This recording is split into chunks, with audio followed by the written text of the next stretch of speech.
नमस्कार, आप देख रहे हैं कंटाप टीवी। मैं हूं आपके साथ संदले सिंह। हर पल की बड़ी और सटीक खबर दिखाने का हमारा वादा है।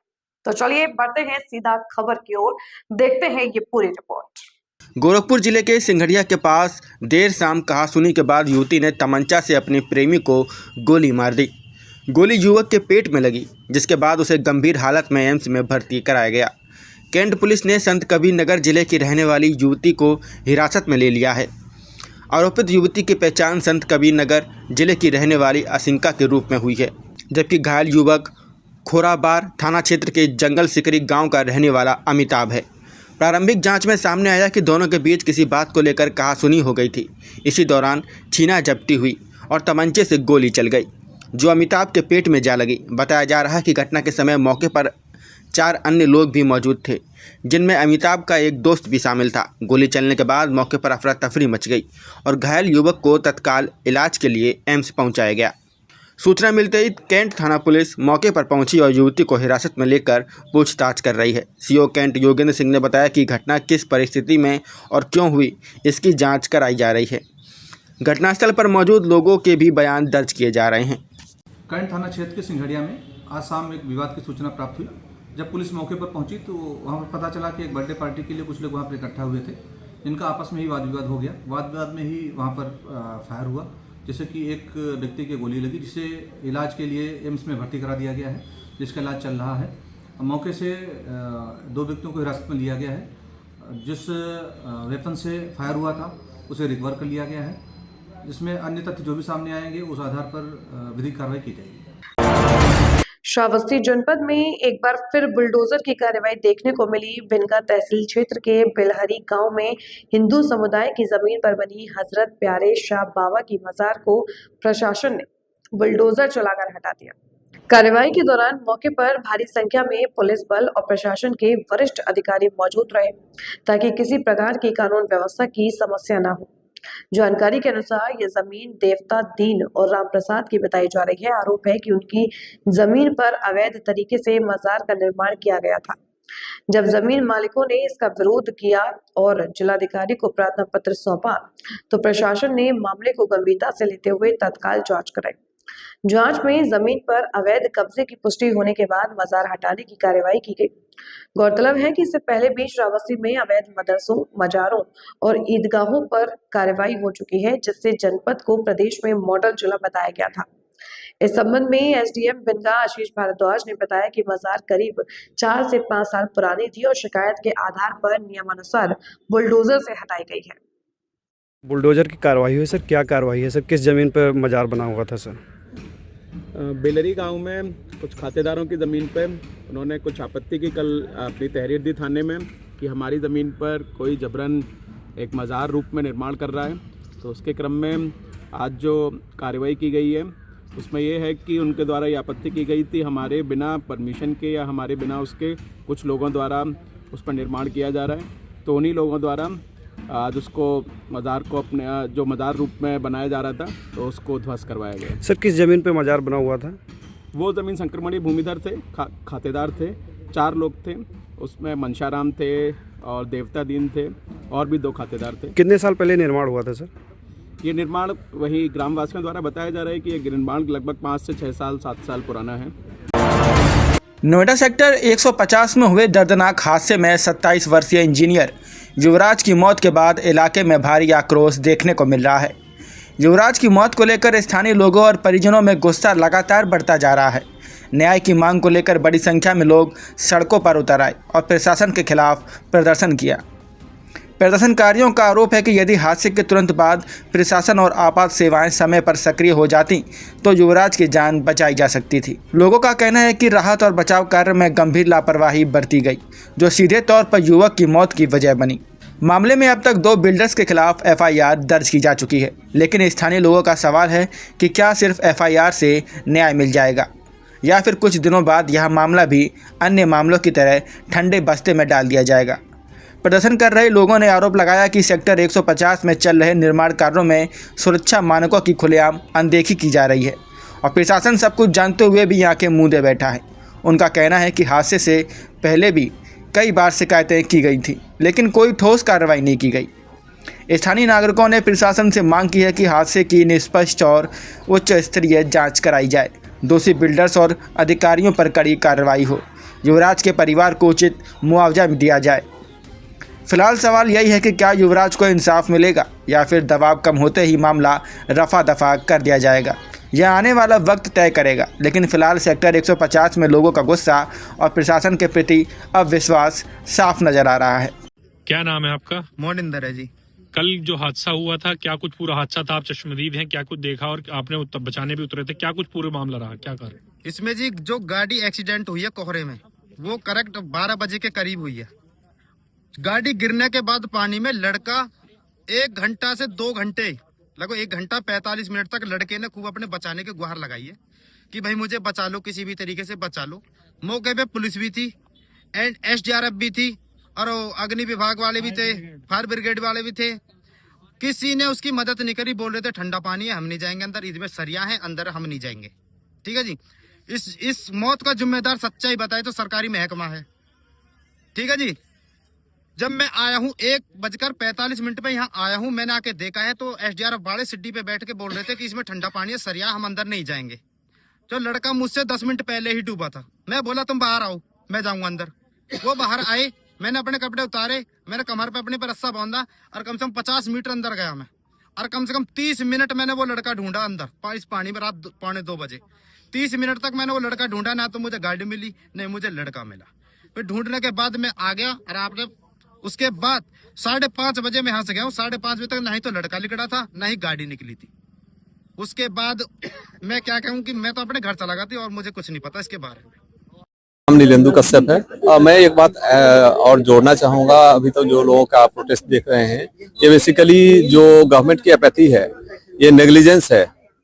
आप मान के चलो, अगर बच्चा 2 घंटे 2.5 घंटे तक अगर तड़प रहा है वहां पे और सारे लोग देख रहे हैं, उसके बावजूद भी अगर प्रशासन नहीं बचा पाया, इमेजिन करो इन हाई राइज बिल्डिंग्स में अगर आग लग गई या कुछ दुर्घटना हुई तब क्या हाल होगा। 2-2 घंटे 3 घंटे सारा प्रशासन वहां है और मुश्किल से शायद 20 मीटर या 30 मीटर या 40 मीटर की दूरी पर वो बच्चा होगा, उसे नहीं बचाया जा पाया। तो ये प्रशासन को तो ये देखना पड़ेगा कि व्यवस्था कैसे सुधरे।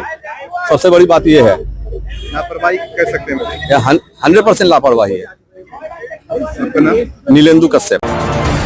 भदोही अंतर्राष्ट्रीय हिंदू परिषद के अध्यक्ष प्रवीण तोगड़िया बुधवार को भदोही पहुंचे। मीडिया से बातचीत में उन्होंने प्रयागराज के कल्पवास मेला के दौरान शंकराचार्य और प्रशासन के बीच उपजे विवाद पर गहरी चिंता जताई है। उन्होंने हिंदू एकता पर जोर देते हुए कहा कि आज हिंदू समाज बट रहा है और यदि हिंदू बटेगा तो कटेगा। तोगड़िया ने प्रार्थना करते हुए कहा कि इस विवाद का शीघ्र पटाक्षेप होना चाहिए ताकि हिंदू समाज एकजुट रह सके। उन्होंने सभी से आपसी मतभेद भुलाकर हिंदू एकता बनाए रखने की अपील की। पूरे शांति बनाओ, एक शब्द नहीं बोलेंगे। पूरे उत्तर प्रदेश में सभी जनता और पत्रकार मुझे प्रयाग संगम स्नान की घटना के बारे में पूछ रहे हैं। मैं डॉक्टर प्रवीण तोगड़िया बहुत दुखी हूं। हिंदू बटेगा तो कटेगा, हिंदू बट रहा है। हमारी 2 महान परंपरा 2500 वर्ष की आद्य जगत गुरु शंकराचार्य की और धर्म की रक्षा के लिए सदैव तत्पर गोरख पीठाधीश्वर की, एक हमारे पूजनीय शंकराचार्य, दूसरे हमारे पूजनीय महंत, जो स्थिति हुई है उनसे मैं भी दुखी हूं, पूरा हिंदू समाज दुखी है। प्रवीण तोगड़िया को किसी शंकराचार्य महंत को सुझाव देने का शास्त्रोक्त अधिकार नहीं है, परंतु प्रार्थना करने का अधिकार मेरा अबाधित है। यह समस्या शांत करो, हिंदुओं को एक करो और यह विवाद तुरंत शांत होना चाहिए। सबका सम्मान बना रहे, सबका स्नान हो। मेरा विश्वास है कि पूजनीय महंत अवैधनाथ जी ने ही राम मंदिर आंदोलन का बहुत बड़ा नेतृत्व किया था। उनके शिष्य और मेरे पूजनीय महंत आदित्यनाथ जी और पूजनीय शंकराचार्य जी मिलकर हिंदू एकता और सम्मान का रास्ता स्वयं ढूंढेंगे। समस्या को शांत करो। क्या आपको लगता है कि प्रशासनिक व्यवस्था अगर चाहती तो सारी चीजों को बहुत ही मुझे जो कहना था वो मैंने कह दिया, इसके अलावा एक शब्द नहीं बोलूंगा मैं। सतुआ बाबू कैसे आप लेते हैं?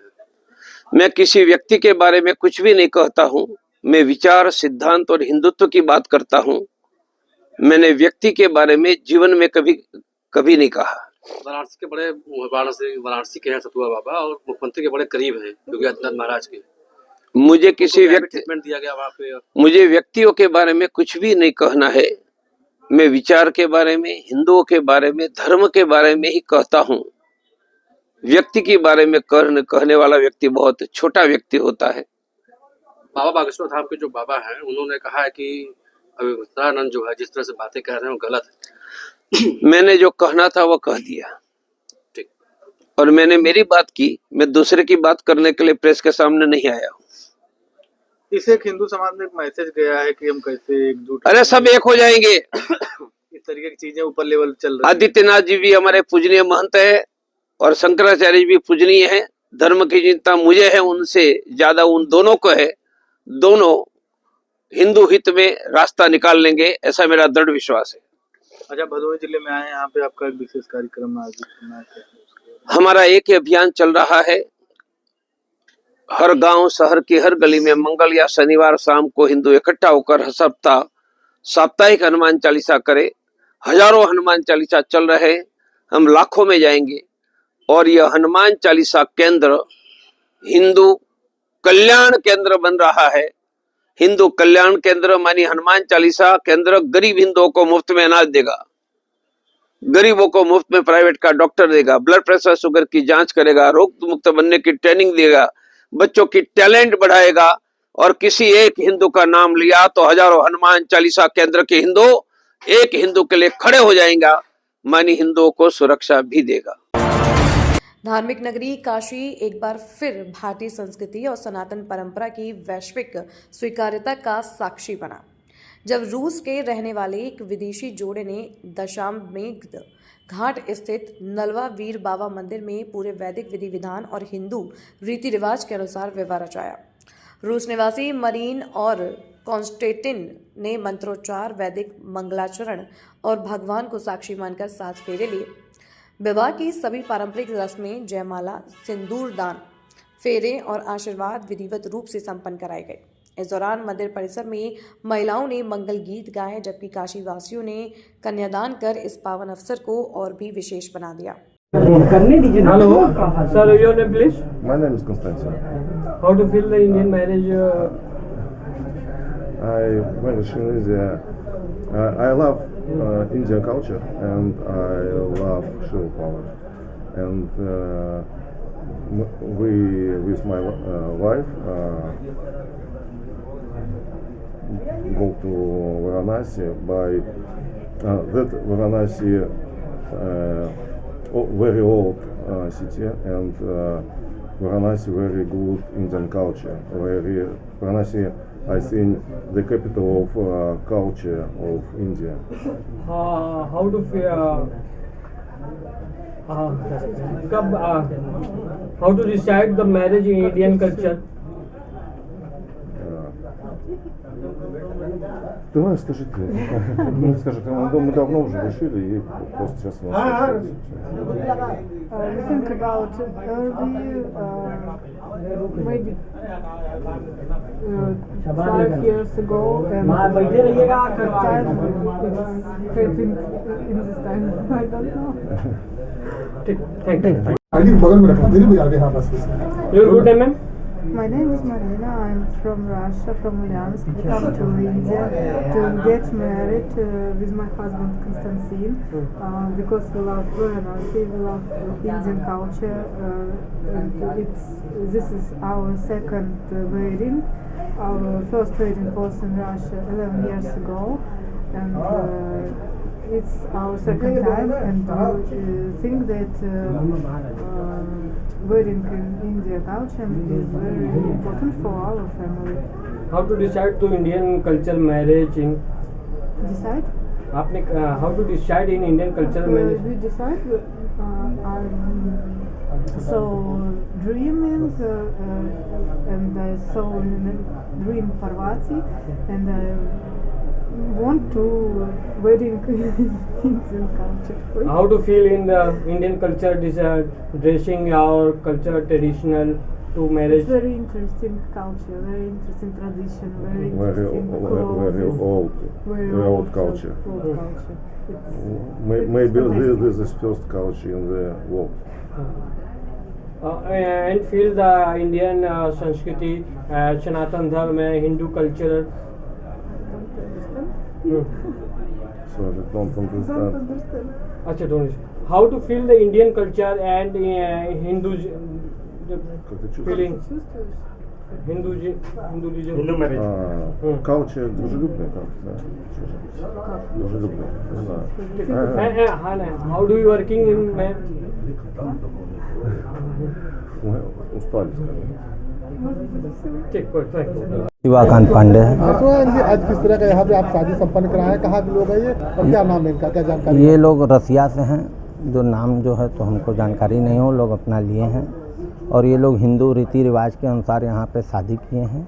ये नलवा वीर बाबा मंदिर है जो राजेंद्र प्रसाद घाट के ऊपर है और ये लोग रसिया से आए हैं और सनातन धर्म को अपने हिसाब से मानने के लिए, इसलिए हिंदू रीति रिवाज के अनुसार यहाँ पे ये लोग शादी की है। दोनों लोग वहीं रसिया? हाँ, दोनों लोग रसिया के। क्या करते हैं, कुछ बताया इन लोगों ने बातचीत में? नहीं, ऐसा कुछ नहीं, हमको बुलाया गया कि भाई आइए आप शादी कराइए। किस रीति रिवाज से आप संपन्न कराए हैं? हिंदू रीति रिवाज के अनुसार पूरा शादी इनका क्या क्या कराया इसमें सब चीज़ हुआ, सिंदूरदान हुआ, जयमाल हुआ, हवन इत्यादि कर्म हुआ, कन्यादान हुआ, सब चीज़ हुआ है। तो कन्यादान कौन, कहाँ के लोग थे ये लोग? ये कन्यादान जो लोग किए हैं वो यहीं के लोग हैं। बनारस के लोग इनमें? हाँ, बनारस के लोग ने ही कन्यादान किया है और शादी करवाया है।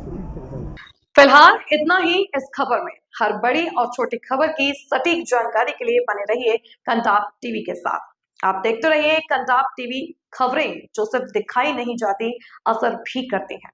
नमस्कार।